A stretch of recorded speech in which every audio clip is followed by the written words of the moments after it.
Terima kasih Anda masih bersama kami. Bagi Anda yang baru saja bergabung, kami hadirkan kembali 3 berita utama hari ini. Kemeriahan Lebaran menyisakan masalah sampah yang menumpuk di Kota Bandung.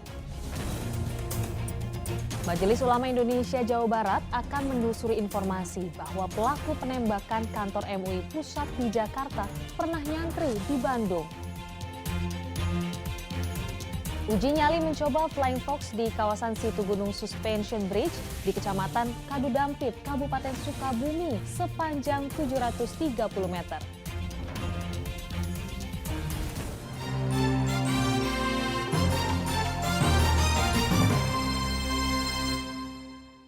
Seorang pria mengamuk dan membacok warga di Desa Patuanan, Lewi Munding, Majalengka. Diduga pria tersebut mengalami gangguan jiwa. Warga bersama anggota polisi meringkus Sopian, pria yang sempat membacok seorang warga dan diduga mengalami gangguan jiwa di area persawahan Desa Patuanan, Kecamatan Lewi Munding, Majalengka pada Selasa pagi. Meski masih memegang golok, Sopian berhasil dibekuk warga yang menyerahkannya kepada polisi. Pembacokan terjadi saat Sopian tiba-tiba mengamuk dan mengancam istrinya menggunakan senjata tajam. Melihat kejadian tersebut, seorang warga bernama Rasman mencoba menolong. Namun pelaku yang kalap menyabetkan goloknya hingga korban mengalami luka sobek pada dagu dan 3 jari tangan. DJ ini melakukan pembacokan kepada korban yang namanya Rasma, gitu. Karena kejadiannya Pak Rasma ini mau menolong istri pelaku. Yang pertama yang mau dibacok adalah istri pelaku, dan diduga pelaku ini mengalami gangguan jiwa. Jadi ini sekarang sementara lagi dirawat di rumah sakit untuk memastikan benar tidaknya ODGJ waktu itu kumat istilahnya. Kalau untuk korban sendiri mengalami luka bacok di bagian apa kemarin? Untuk korban itu luka bacoknya adalah di dagu sama di jari. Bagian tangan? Betul, di jari tangan. Karena menderita luka cukup parah, korban dibawa ke Rumah Sakit Sumber Waras, Cirebon. Begitu pula dengan pelaku yang babak belur dihajar massa. Sedangkan untuk kasus hukumnya, polisi menunggu hasil pemeriksaan ahli kejiwaan. Agun Gunawan melaporkan dari Kabupaten Majalengka. Majelis Ulama Indonesia atau MUI Jawa Barat akan berkoordinasi dengan pihak kepolisian pasca penembakan yang dilakukan oleh orang tidak dikenal di kantor MUI Pusat. Beredar kabar bahwa pelaku pernah nyantri di Bandung. Untuk itu pihak MUI Jawa Barat akan menelusuri ponpes pelaku. Menanggapi penembakan oleh orang tak dikenal di kantor MUI Pusat di Jakarta, MUI Jawa Barat menyatakan akan berkoordinasi melacak asal-usul pelaku yang diduga pernah menuntut ilmu agama di Bandung. MUI Jawa Barat akan menelusuri pondok pesantren pelaku penembakan. Sebagai langkah antisipasi, MUI Jawa Barat juga akan memperketat penjagaan seluruh kantor MUI di wilayahnya untuk mencegah terjadinya kasus serupa. Polisi sudah bisa menangkap, tapi ya harus segera diungkaplah apa motifnya dan siapa itu pelaku gitu. Kan ini sudah beredar informasi bahwa pelaku itu pernah pesantren atau sekolah di Bandung segala macam gitu. Itu yang belum jelas lagi, tapi itu sudah beredar informasi itu gitu. Saya kira itu yang diharapkan dari MUI Jawa Barat.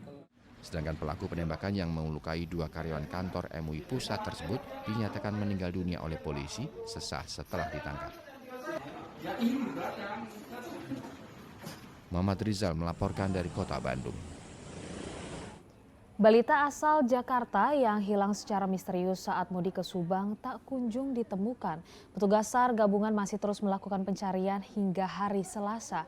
Meski ikhlas dengan kepergian sang buah hati, namun kedua orang tua sang bocah masih yakin anaknya bisa ditemukan. Pencarian Darel Gaisan Rafasan, balita berusia 3 tahun asal Jakarta yang hilang saat mudik ke rumah kakeknya di Kampung Cikaso, Desa Kalijati Timur, Subang masih terus dilakukan. Petugas SAR gabungan mencari dengan menyisir Sungai Cibodas yang berada dekat dengan lokasi hilangnya Darel. Selain menyisir sungai, petugas dan warga juga mencari kembali di kebun dan semak-semak serta perbukitan yang dekat dengan kediaman kakek korban. Pencarian oleh BPBD Subang berakhir pada Selasa sore setelah 8 hari upaya belum membuahkan hasil. Pencarian dari mulai titik awal di sini sampai Bendung Cimacan. Sampai ke Bendung Cimacan itu yang diperkirakan anak masuk rongga di situ, tapi ternyata tidak ditemukan damkar. Kemudian tim kita juga ya dari BPBD ada 2 perahu yang diterjunkan berikut personelnya. Sehubungan dengan permintaan keluarga, kami sebagai pelayan masyarakat, pengayuh masyarakat juga selalu memberikan respon dan mendukung. Hari ini merupakan hari tambahan untuk pencarian kami.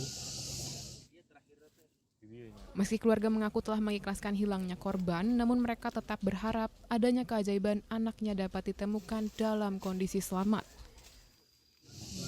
Saya yakin saya masih ada. Walaupun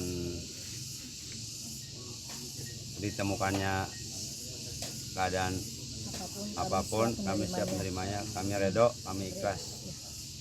Mohon doa dan dukungannya. Sekali lagi mohon banyak-banyak doa dan terima kasih semua kepada keluarga yang ada di Cikaso ini yang sudah antusias mencari kehilangannya anak saya. Darel hilang ketika bermain di halaman rumah kosong yang tengah dibersihkan sang ayah untuk ditempati. Darel sempat keluar masuk rumah dan meminta biskuit kepada neneknya. Namun setelah 2 kali meminta biskuit, Darel tidak kembali. Setelah 10 menit sadar anaknya tidak kembali, sang ayah langsung mencari, namun sang buah hati tak jua ditemukan sampai saat ini. Zainal Arifin melaporkan dari Subang.